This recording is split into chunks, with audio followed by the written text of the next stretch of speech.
sơ đồ kiến trúc hệ thống phục vụ triển khai của dự án, thu thập dữ liệu, xây dựng và triển khai hệ thống thông tin. Trung tâm dữ liệu vùng đồng bằng sông Cửu Long được xây dựng và phát triển với 6 nội dung.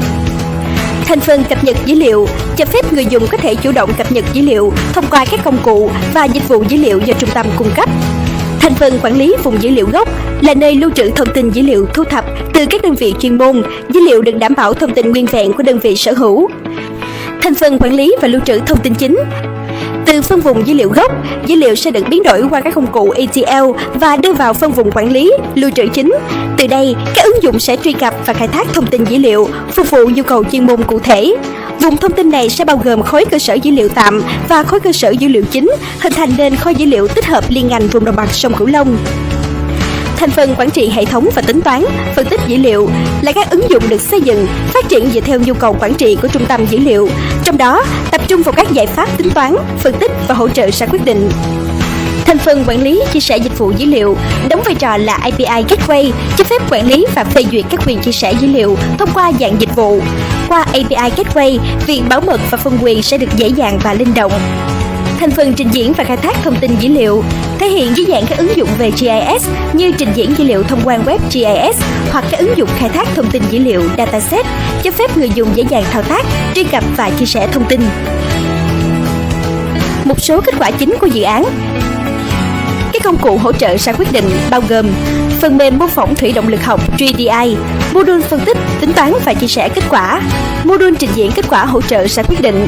để mô phỏng thủy động lực toàn đồng bằng sông Cửu Long, phục vụ cho các bài toán thiên tai như ngập lụt, mưa lớn, triều cường v.v.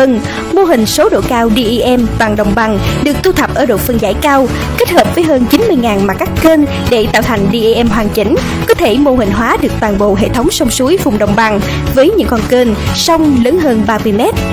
Phó giáo sư tiến sĩ Triệu Ánh Ngọc và cộng sự đã xây dựng và phát triển mô hình thủy động lực một chiều, hai chiều kết hợp cho toàn bộ đồng bằng sông Cửu Long trên nền tảng QGIS, phần mềm mã nguồn mở.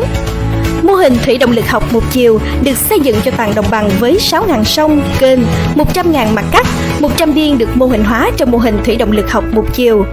Hơn thế nữa, mô hình số hóa độ cao được kết hợp một cách linh hoạt với gần 5.000 tuyến đê bao triệt để một phần vào mô hình hai chiều. Mô hình một chiều, hai chiều được kết hợp với nhau bằng phương pháp tính toán lưới phụ nhằm đẩy nhanh tốc độ tính toán, phục vụ cho các công tác cảnh báo, quy hoạch và vận hành near real time.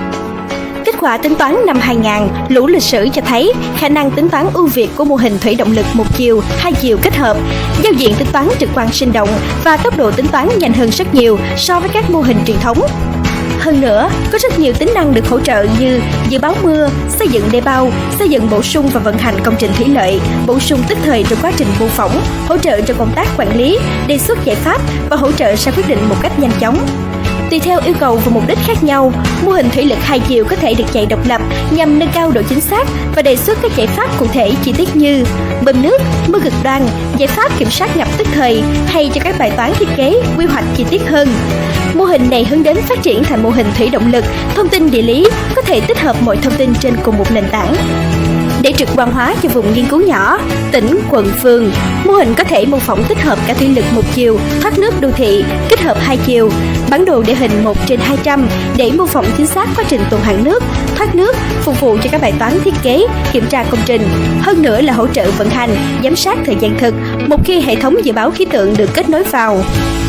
Cho đến thời điểm hiện tại, dự án Trung tâm dữ liệu đã và đang từng bước hình thành và phát triển, hướng tới hoàn thiện dự án chống chịu khí hậu tổng hợp và sinh kế bền vững vùng đồng bằng sông Cửu Long. Từ đó, góp phần giữ vững vai trò quan trọng đối với kinh tế, xã hội của đồng bằng sông Cửu Long, một trong những đồng bằng lớn, phì nhiêu nhất Đông Nam Á và thế giới.